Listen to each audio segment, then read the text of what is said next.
All right, this email from Melon, the hat brand, caught my eye. Not because it's a bad email, actually. It's a good email. It's a social proof email. What it made me realize is a lot of people, they only think of one way to do social proof emails, and it's 5-star reviews, right? So we have all of these 5-star reviews, read our 5-star reviews. It becomes pretty predictable. What I wanted to highlight with this video is that there are other ways to do your social proof emails. One of them is actually to show off and respond to your 1-star reviews, so your lowest reviews. So let's get into how we can do that and how to actually make the email compelling. So this is called the damaging admission. Patagonia is really good at doing this, where they kind of like are upfront and they will admit the negative side of their offer, their products. So the founder of Patagonia is well known for doing these speeches at conferences where instead of talking about how sustainable they are, he'll start talking about how unsustainable they are, even though they're one of the more sustainable companies there is. But he'll talk about all the things that they could be, that they aren't doing, that would be good for the environment. And so what that signals is this guy actually cares about the environment, as opposed to everyone else who's like, oh, look at all we're doing for the environment, and they kind of leave out what they're not doing that's hurting the environment, or what they are doing that's hurting the environment. When you have someone up front like that, ironically, that makes it clear that he actually cares about the environment, and that actually makes it more compelling to believe him. Another example is Buckley's. It tastes awful and it works. So admitting that you're not supposed to, that it's not supposed to taste good, but like what you're not drinking it for the taste anyway. So another way to do it is to admit something negative about yourself that doesn't interfere with your overall benefit. So I follow a lot of new like supplement creators, and a lot of times in the first version of a supplement they'll create, I've noticed that a lot of times they'll be like, the taste is like a 6 out of 10, but it really works. And honestly, that makes it way more compelling than when you look at a really clean supplement page where they've just answered all your questions. There's just no possible negative to taking the supplement. There's like everything is great. The taste is great. The texture is great. The potency is great. All of the formulas are the best. When you kind of say everything is the best, it's very hard to believe you. So a damaging admission is a good way to actually be more compelling while being realistic. Actually, an interesting story about Buckley's. I used to hate taking Buckley's even when I needed it because of the taste.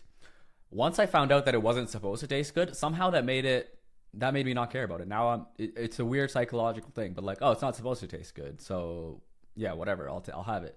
And weirdly enough, the more I had it, I started to acquire the taste. Like it started to not taste that bad. Interesting how that works. All right, and here's the new email header. So at the top, we've got confession. 1 in 50 of our reviews are 1 star. And I just had this vision of using the hats instead of the stars and just having one of them shaded in. Today, we are responding to them. Read reviews. The cool thing about this is that this is going to make them even more curious to click the CTA. And when they do click, they're going to realize, oh, they're talking about 1-star reviews, but most of the reviews are actually pretty good. And that's going to just funnel them into some product that they're interested in, right? So this is like pretty overplayed, right? Every company saying, oh yeah, we've got all these 5-star reviews, 10,000 5-star reviews, 15,000, 35,000 5-star reviews. Check them out. It's kind of like, people are kind of fatigued of that. It's just kind of, when you say that, you're almost saying nothing because everyone is saying it. When you say something like this, you can be one of the few people saying it, actually get people curious enough to click and be interested enough to check out your product. And when they see that actually most of your reviews are good, they're pleasantly surprised by that. And yeah, this number was calculated based on their best-selling product right here. And I kind of looked through all the 1-star reviews. Honestly, the two main negative reviews are that the delivery took way too long or the size didn't work. And honestly, those are great because that has not much to do with the quality of the hat itself. So And they already have good answers for this. So they'll refund you their shipping costs if it takes too long, and they'll offer you 20% off. So why not just say that up front, that we can overcome that objection before people have it. And here with the sizing, they'll send you a free replacement hat. So that's also great. It sounds like they'll just send it to you without having to return or something like that. Anyway, we can figure out how to word that. But when the reason you kind of make these promises is to get the conversion. Most people are not going to want to return the product. That's the way you have to think about it when you're making these promises. And the few that do, you'll be out. The amount of extra conversions you would get will so vastly outweigh the amount of people who actually abuse this kind of stuff. Like a lot of people are like hesitant to say, "Oh, we'll do this if this," because they're gonna be like, "Oh, everyone's gonna start abusing this." But the reality is, you're gonna get a lot of new customers, a lot of new happy customers, satisfied customers, and you'll get occasional abusers. But the amount of extra revenue you make off of this will vastly outweigh that. All right, so now we know what to say. How to say it is a completely different thing. So I kind of played around with this. The best way to go about this is to have two different sections. So we got one section here and another section here. And we're going to say the what in this section. So what those one-star reviews have in common. And then we're going to have the details in a separate section. That's just to avoid having one big wall of text, which no one's going to read. But if someone's glancing, it's a lot easier to get them to read.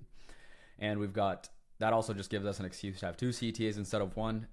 The more CTAs you have, the more clicks you're going to get. That's just the way it works on a aggregate scale when you're sending this to tens of thousands, hundreds of thousands, millions of email list profiles. What our one-star reviews have in common? One, the hat size didn't work. It sounds like a weird sentence. I was going to write the hat size didn't work for them, but that also sounds weird. So I feel like people will get what we're trying to say there. The hat size didn't work, or two, the hat took too long to arrive.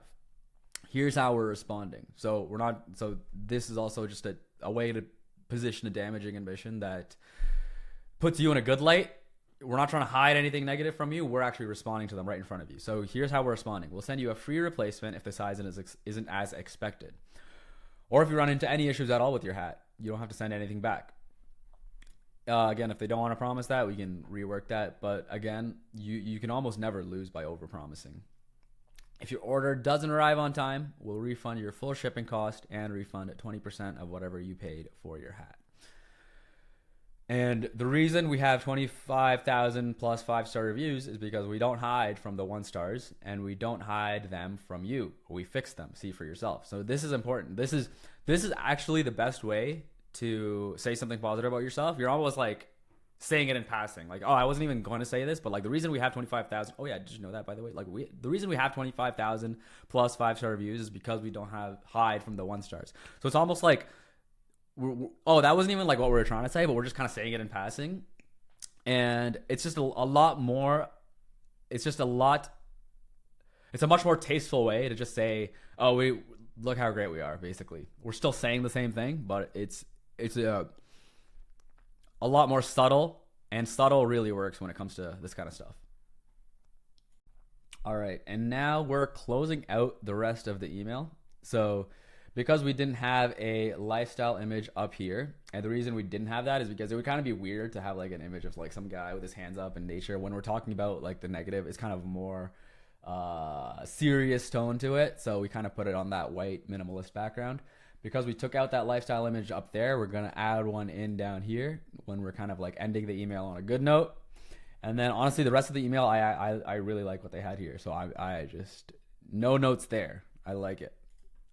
It's just, so what we've basically done here is we've taken the same information, we've packaged it in a way that's a lot more compelling, a lot more curiosity inducing, and honestly puts your brand in a better light. Instead of just saying, look how great we are, showing off that you respond to your customers and you take them seriously and you still say the positive stuff. You find a way to weave that in there. So this email is going to perform a lot. Like there's just no argument against this. This is like a typical, like I like social proof emails. It's just always going to work. It's evergreen. I'm not complaining about this email. Glad they sent that. But there's no argument that this email will perform better. Like that, kind of positioning the stuff that most brands aren't going to talk about is going to get you more clicks. Having more CTAs is going to get you more clicks. Responding to the negative stuff that customers said is going to increase trust. So even if this email specifically doesn't convert some people, it's going to increase trust. That's setting you up for future conversions.